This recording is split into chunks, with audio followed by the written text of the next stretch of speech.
Ferrari declares a development war against Mercedes, Verstappen sets his eyes outside F1, and Alonso is not giving up on Aston Martin. Let's get into the latest F1 news. Kimi Antonelli just said something that every Formula One fan needs to hear right now, because it completely changes how we should be thinking about the rest of the 2026 season. The young Mercedes driver, who is currently sitting at the top of the World Championship standings, has given us a remarkably honest and mature take on what is coming next. And honestly, it is both exciting and a little bit frightening depending on which team you support. So let us break all of this down together, because there is a lot to unpack here.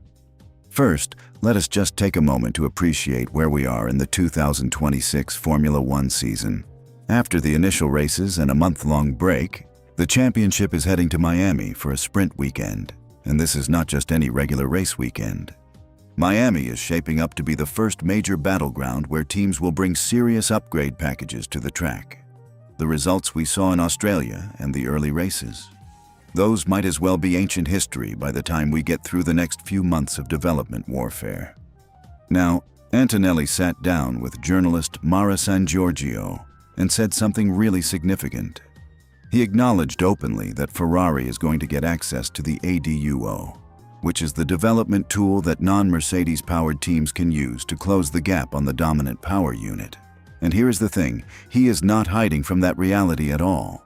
He actually said, and I am paraphrasing here, that Ferrari's car is already strong, and if they manage to improve their engine on top of that, they are going to get significantly closer to Mercedes. That is a remarkable thing for the championship leader to say out loud. No spin, no false confidence, just pure honesty about the competitive landscape. So what exactly is the ADUO, and why does it matter so much? Think of it as a catch-up mechanism built into the regulations for 2026. Teams that do not have access to the same power unit performance as Mercedes can use this tool to develop and improve their engines during the season. This is massive for Ferrari specifically because Maranello essentially gets a structured pathway to reduce the performance deficit they currently have in terms of power unit output. Ferrari team principal Frédéric Vasseur has already talked about how important this is going to be for them, while also being honest that the SF26 itself still needs to keep developing aerodynamically and in terms of energy management software. But the ADUO is the big weapon waiting in the background. Here is an interesting contrast that really illustrates the different challenges each team faces going forward. McLaren uses a Mercedes power unit, so they do not get access to the ADUO. This means their development path is essentially locked into aerodynamic improvements and optimizing how they use the power unit they already have. Ferrari, on the other hand, has both avenues available. They can push aero development, they can refine their energy management systems, they can sharpen their race weekend execution, and then on top of all of that, they can eventually introduce a new engine specification through the ADUO process. That is a genuinely powerful combination, and anyone who thinks the current hierarchy is locked in for the whole season is simply not paying attention. But here is where Antonelli really impressed me, and I think this is the part of the story that is not getting enough attention. Despite all of this, despite knowing that stronger rivals are coming, despite understanding that the competitive picture is going to shift, this 19-year-old driver just sounds incredibly grounded. He essentially said he is not particularly worried, that when he goes to the track, he focuses on doing the best job he can, concentrating on his own performance and the objectives for each individual weekend. He also expressed confidence that Mercedes will also be bringing important upgrades of their own, and that the car is already performing well with a positive dynamic inside the team. That mentality is fascinating when you think about the pressure he is under. Being a young driver leading a world championship, knowing that everyone is gunning for you, knowing that the regulations are specifically designed to allow your rivals to close the gap, that is a lot of weight to carry. Yet Antonelli sounds like someone who has been racing at the top level for years rather than months. His final comment in that interview really stuck with me. He said he is aware that the other teams are coming, but that Mercedes simply needs to keep pushing forward, confident and determined, as the report described him. So what does this all mean for Miami and beyond? The race weekend itself is a sprint format, which always adds a layer of unpredictability. But more importantly, Miami is going to give us our first real look at the development directions of the major players. The teams have been working through the break understanding how to better manage and deploy their energy systems, which is genuinely crucial in these 2026 cars, and we should expect to see some meaningful performance shifts compared to what we saw earlier in the year. Ferrari will absolutely be one of the most closely watched stories of the weekend. How much has the SF26 improved? How close is Leclerc or whoever is driving to really threatening for race victories consistently? The pressure on the Scuderia is enormous given the resources they have and the ADUO pathway available to them. Their fans have been patient, their rivals have been watching, and Miami might be the moment when we start to see whether Ferrari's counteroffensive is genuinely taking shape. For Mercedes and Antonelli, the challenge is different. The goal is not just to maintain a lead, but to keep developing fast enough that even as rivals close in, the gap never becomes decisive. The fact that Antonelli is already thinking this clearly about the strategic picture is honestly one of the more encouraging signs for their season. A driver who understands the bigger picture, who focuses on controllable factors, and who does not get rattled by external noise, is exactly what a team needs when defending a championship lead. What is most striking about everything Antonelli said is the lack of complacency. He could have easily said something generic about the car being great and everyone else having work to do. Instead, he gave a clear-eyed assessment that acknowledged Ferrari's potential, respected the technical tools available to rivals, and then calmly articulated why none of that changes his personal approach. It is the mindset of a champion, whether or not he ultimately wins the title this year. The 2026 Formula One season was always going to be defined by the development race, rather than the initial performances. New regulations create a chaotic opening period, and then the teams with the best processes and the most effective upgrade cycles start to separate themselves. We are entering that phase now. Miami is the opening shot. Ferrari has the ADUO waiting. McLaren has aero ambitions. Mercedes has a motivated, focused, and remarkably mature young driver who knows exactly what he needs to do. Buckle up, because the second act of this season is going to be extraordinary. If you want to stay on top of all the updates as Miami approaches, make sure you hit that subscribe button and turn on notifications, because we will be covering every development as it happens. Drop a comment below telling me which team you think will make the biggest leap forward at Miami, because I genuinely want to know what you think. This season is just getting started. There's a driver on the Formula One grid right now who almost never raises his voice, rarely shows his emotions, and somehow manages to look the exact same whether he just won a race or finished dead last. And weirdly, that's exactly why experts are calling him a future world champion. Today, we're talking about Oscar Piastri, the McLaren driver who's quietly becoming one of the most fascinating personalities in all of motorsport. So stick around, because by the end of this video, you're going to understand exactly why his unique approach to racing might be the single biggest weapon he has in his arsenal. Let me set the scene for you. It's 2025. The Formula One Championship is coming down to the wire. Oscar Piastri, a young Australian driver competing for McLaren, is sitting on a 34-point lead over his own teammate, Lando Norris.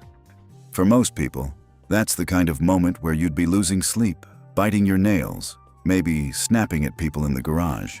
But Piastri? He goes about his business like it's just another Tuesday. Then something happens at Monza that would make most drivers absolutely lose their minds. Piastri has done nothing wrong. He's racing brilliantly. And yet the team asks him to hand over his second-place position to Norris. Think about that for a second. You're in the middle of a championship battle against your own teammate, and the team is asking you to give away a position you earned. Most drivers would have been screaming down that radio, hurling insults, maybe even refusing entirely. What does Piastri do? He calmly notes that the logic doesn't quite add up from his perspective, acknowledges the team's wishes, and then just does it. No drama, no fireworks, no public meltdown afterward. And here's what makes it even more remarkable. After the race, when the cameras are in his face and the journalists are waiting for him to say something explosive, something that would generate headlines and controversy. He defends the team. He stands behind McLaren publicly. That is not the behavior of someone who is barely holding it together. That is the behavior of someone who is fundamentally, genuinely at peace with how they operate. But the story doesn't end with a championship trophy, at least not yet. After Monza, Piastri's season begins to unravel. That 34-point lead he had built up gets completely reversed, and he ends up losing the championship to Norris by 13 points. The final blow lands at the Abu Dhabi Grand Prix. The radio message Piastri sends in that moment is honestly one of the most telling things you'll ever hear from a racing driver. He congratulates everyone, thanks the team, says it's been a fantastic season, and wishes Norris well. That's it. No bitterness, no excuses, no drama. Just pure acknowledgement of reality and a gracious response to a crushing disappointment. Now you might be sitting there thinking, okay, is this guy actually a robot? Is there something going on behind the scenes that we're not seeing? And that's actually the most interesting part of the whole story, because Piastri himself has addressed this directly. He's talked about how being authentic to who he actually is has always been a priority for him, both on and off the track.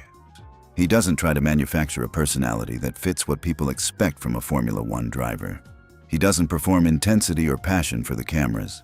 He just shows up as himself, and himself happens to be remarkably calm. He's also been pretty open about the fact that comfort comes from performance. When you're backing up your personality with results on the track, it gets easier to relax and let the real you come through. You can make a joke about missing the first 2 races of a season, for example, when you've already proven you belong at this level. The confidence isn't arrogance. It's earned ease. And the people around Formula One have noticed. David Croft, one of the most prominent commentators in the sport, has described Piastri as almost impenetrable. He doesn't get rattled easily. He doesn't ride the emotional highs and lows that seem to consume so many other drivers. And the legendary Martin Brundle, a former F1 driver himself who has seen pretty much everything this sport has to offer, has specifically pointed to Piastri's calm head as something that will pay massive dividends in a championship battle, which makes the 2025 season even more fascinating to think about because Brundle was right about the quality, just slightly early on the timing. There's something deeply psychological happening here that's worth thinking about. In a sport where pressure is absolutely relentless, where millions of dollars are on the line every single weekend, where one mistake can end a career, the ability to regulate your emotions is not just a nice personality trait, it's a competitive advantage. Most of the truly great champions in Formula One history have had some version of this quality. That ability to be completely honest with themselves about their situation without letting the emotional weight of it drag them down. What's different about Piastri is how young he is and how naturally this seems to come to him. Most drivers have to develop mental toughness through years of painful experience. They get burned, they break down, they rebuild, and eventually they find that place of groundedness. Piastri seems to have arrived there already, and that's not something you can easily fake or manufacture. Now here we are in 2026, and Piastri is already back at it. He picked up McLaren's first podium of the new season in Japan, which tells you everything you need to know about his resilience. There was no extended sulking period after 2025, no public crisis of confidence. Just back to work, back to the track, back to doing what he does. There are also some interesting storylines developing around him this season. He's been paying close attention to what Mercedes has been doing and has offered some pretty measured, analytical takes on their performance gains. Not panicked, not dismissive, just thoughtful and grounded. Exactly what you'd expect. And apparently his relationship with McLaren CEO Zak Brown has only gotten stronger coming out of the difficult moments in 2025, which says a lot about the kind of teammate and team player Piastri is. Here's the thing about understated people. We live in a world that rewards loudness, that amplifies drama, that pushes people toward performing emotions rather than actually feeling them. And so when someone comes along who just refuses to play that game, who is genuinely themselves, without any performance layer on top, it can be disorienting at first. It can even look like coldness or lack of passion to people who aren't paying close enough attention. But look at what Piastri has achieved. Look at how he handled losing a championship by the tiniest of margins. Look at how he handled being asked to sacrifice his own race position in a title battle. Look at how he shows up every single week in one of the most demanding competitive environments on the planet and just performs. The passion is absolutely there. It just doesn't need an audience to exist. Martin Brundle said Piastri's calm head will pay big dividends. The 2025 championship slipped away, but it slipped away by 13 points after a 34-point swing in the final stretch. That's not a talent problem. That's not a mental problem. That's the brutal randomness that Formula One sometimes delivers, and it doesn't change the underlying picture at all. Oscar Piastri is already one of the most complete drivers in Formula One. He knows who he is. He's comfortable being exactly that person, and he's surrounded himself with a team that believes in him even after tough times. That combination is genuinely rare. And if you're not watching his career closely right now, you might want to start. Because the calmest man in the paddock might just be the one who ends up with everything. If you found this breakdown interesting, drop a comment below telling me what you think separates the great champions from the almost champions in Formula One. And make sure you hit subscribe because we've got a lot more deep dives coming on the 2026 season. What if I told you that one of the most celebrated drivers in Formula One history is currently running dead last, and he's completely okay with it? Not just okay, but actually optimistic. Actually excited. That's the Fernando Alonso story right now, and it's one of the most fascinating narratives in motorsport today. Stick with me, because what's happening at Aston Martin right now might just be the beginning of one of the greatest comebacks Formula One has ever seen. Let's rewind for a second. Fernando Alonso, two-time world champion, a man who has raced in this sport for decades, a driver whose competitive fire is basically legendary. This is a guy who will argue over 1/10 of a second gains until everyone in the garage wants to go home. So when Fernando Alonso tells you he's patient, when he tells you he's willing to wait, you know something serious is going on. And something serious absolutely is going on at Aston Martin. The 2026 season has been a disaster for the Silverstone-based outfit, at least on paper. The switch to Honda power was supposed to be a game changer. Lawrence Stroll invested enormously. Adrian Newey, arguably the greatest car designer in the history of Formula One, was brought in to lead the technical revolution. The expectations were sky high. And then the cars rolled out, and reality hit like a freight train. Here's the technical problem, and it's genuinely fascinating from an engineering perspective. Honda's power unit has been suffering from serious vibration issues. Now, here's the wild part. When Honda tested this engine on their bench back at the factory, everything measured within acceptable parameters.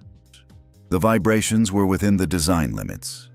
Everything looked fine, but then they mated that power unit to the actual Aston Martin AMR26 chassis, put it on a racetrack, and suddenly the vibration levels exploded beyond anything they'd seen in testing. The real-world conditions created something completely different from what the simulations and bench tests predicted. This isn't just an annoying rattle. These vibrations have been hammering the battery pack in particular, causing reliability nightmare after reliability nightmare. We saw it in pre-season testing. We saw it in Australia. Alonso himself had to withdraw from the Chinese Grand Prix because the vibrations were so severe he was physically uncomfortable driving the car. Think about that for a moment. A driver of his experience, his physical conditioning, his sheer toughness, was forced out of a race because of vibration.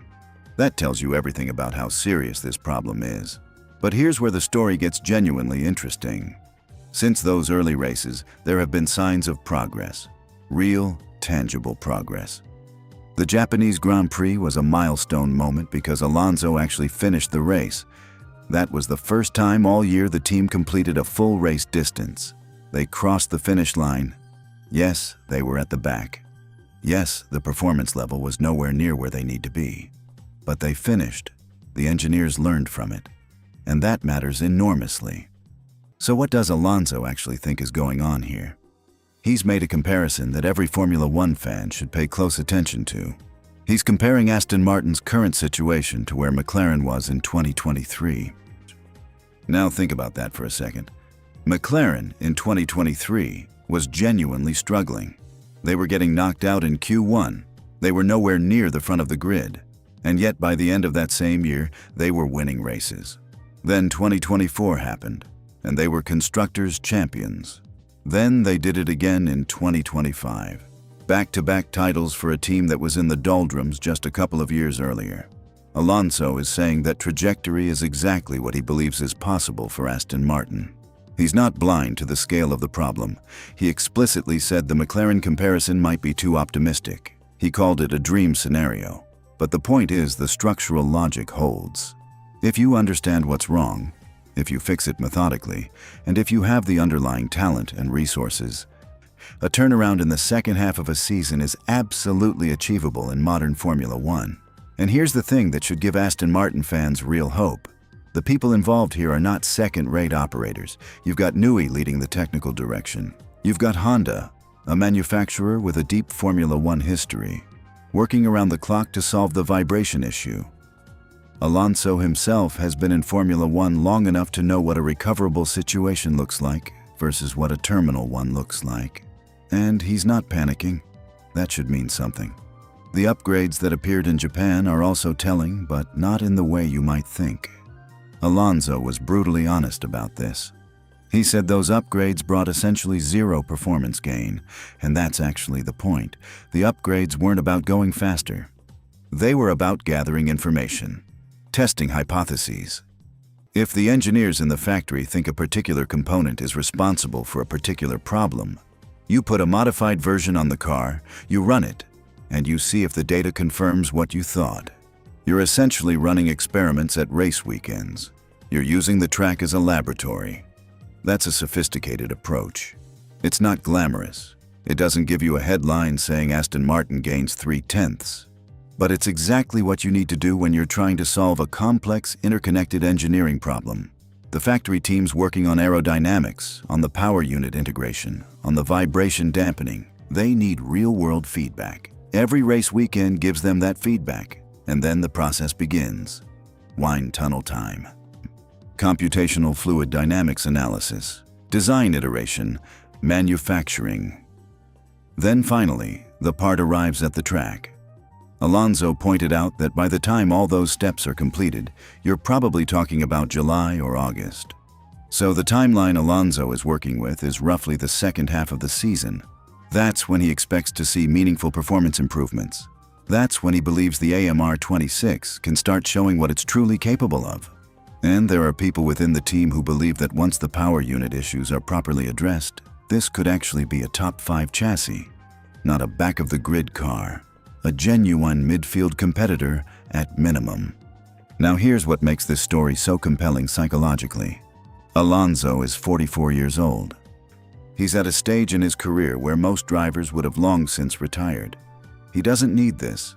He could walk away tomorrow and be celebrated forever as one of the greatest who ever lived. But he's still here, still grinding through race weekends in an uncompetitive car. Still going to debrief after debrief, trying to help his engineers understand what's happening. Still showing up. That's either remarkable dedication or a competitive obsession so deep it borders on something else entirely. Maybe both. The fascinating question is whether Alonso's instincts are right. Is Aston Martin genuinely in the McLaren 2023 position? Or is this a more fundamental problem that won't resolve itself in a single season? The honest answer is nobody knows yet. The vibration issue is genuinely complex. Honda has never encountered this specific problem in this specific configuration before. Solving it requires innovation, not just hard work. But the resources are there. The talent is there. The motivation is absolutely there. And in Formula One, those 3 ingredients have historically been enough to turn situations around. What we're watching with Aston Martin right now isn't just a team struggling through a bad start to a season. It's a high-stakes engineering puzzle being solved in real time, with one of the sport's greatest ever drivers at the wheel, and potentially one of the sport's greatest ever technical minds designing the solutions. The second half of this 2026 season could look completely different. And if it does, if Aston Martin starts climbing up that grid, this story will be talked about for years. Fernando Alonso, back of the grid, never stopped believing and ended up proving everyone wrong again. That's the narrative being written right now. Whether it gets the ending the story deserves depends on what happens in those factories over the next few months. But one thing is certain, this is absolutely worth watching. What if I told you that Alpine spent the entire 2025 Formula One season finishing dead last, and then showed up to the very next season fighting ahead of Red Bull? That is not a story about luck. That is not a story about a competitor stumbling. That is a story about one of the most calculated gambles in modern Formula One history. And right now, we are watching it either pay off beautifully or set up one of the most heartbreaking collapses the sport has ever seen. So let us break down exactly what is happening with Alpine in 2026, why their revival is both real and fragile at the same time, and what the one glaring weakness on their car could cost them if they do not fix it fast.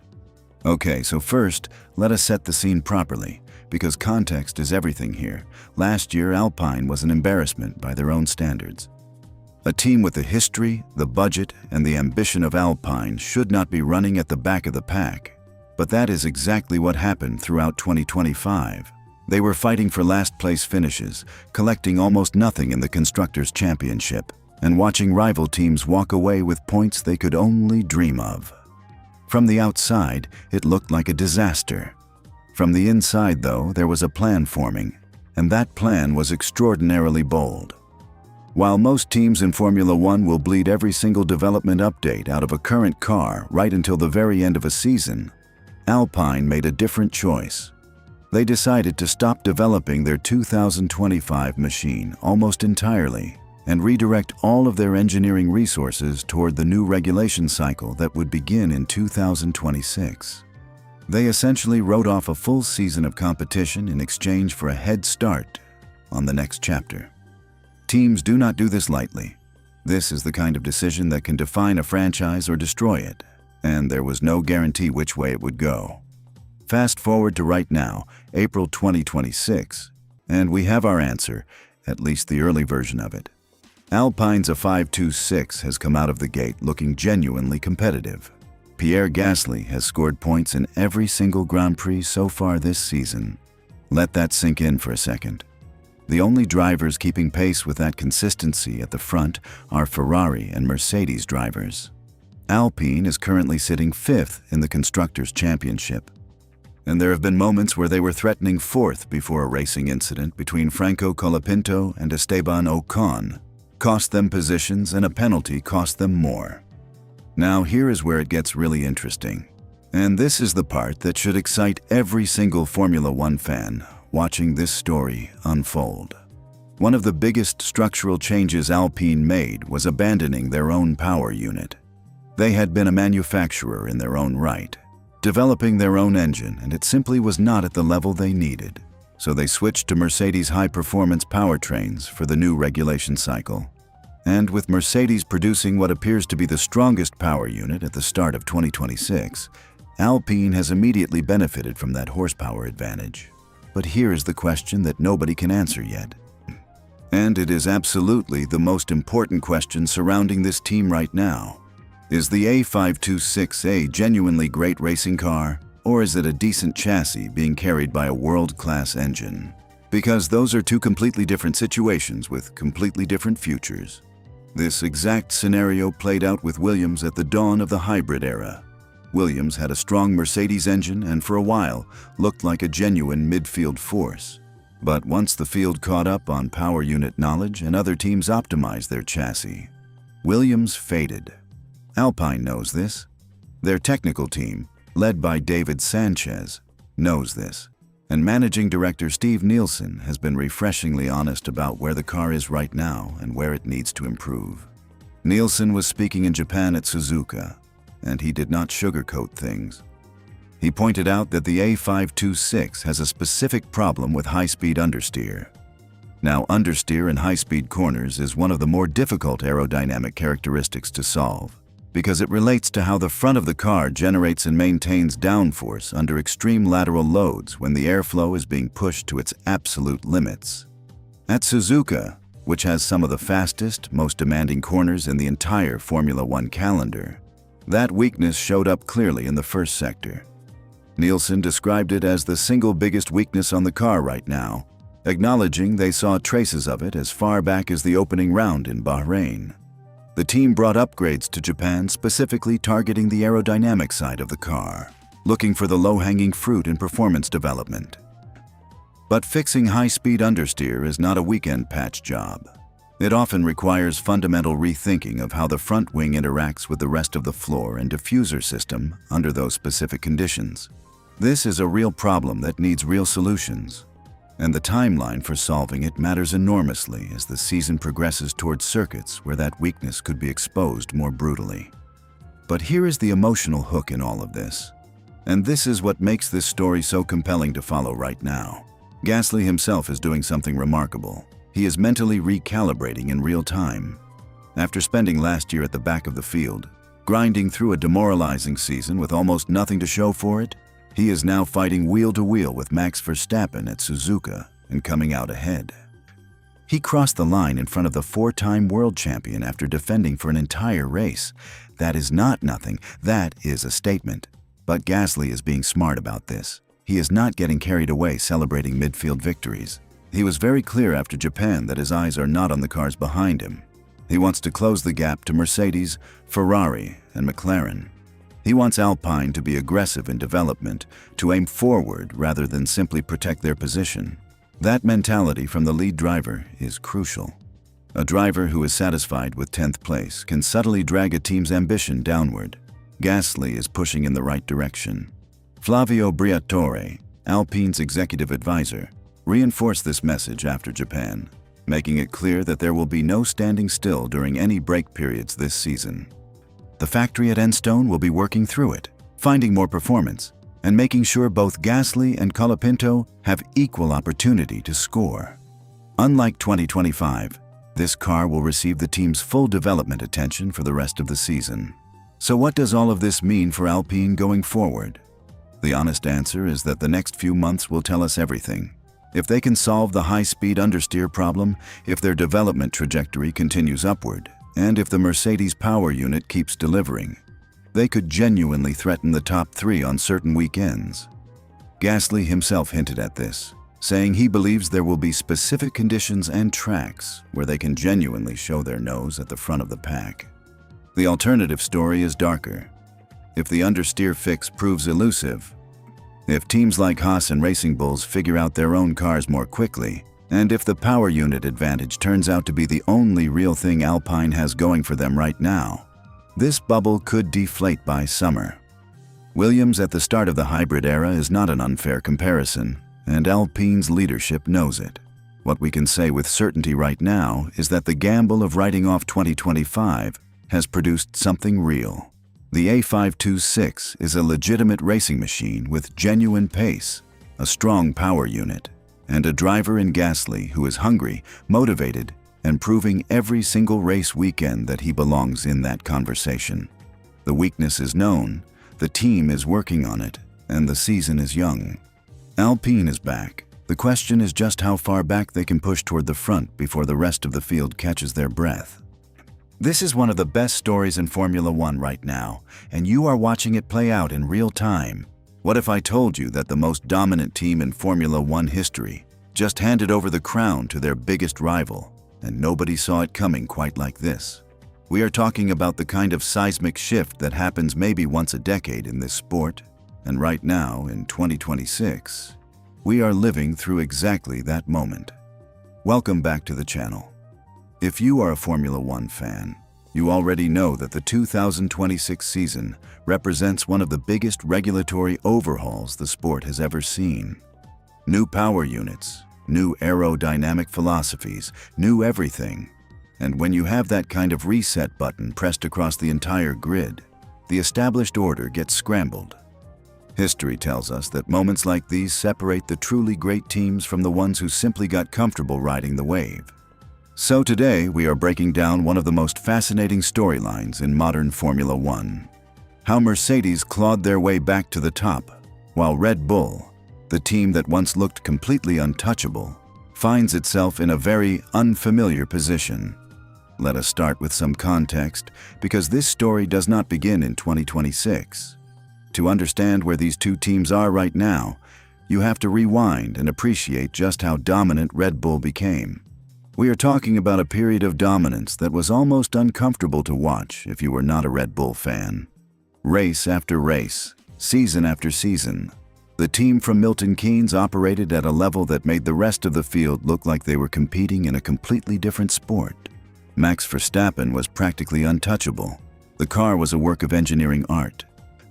And the entire operation had this aura of invincibility around it.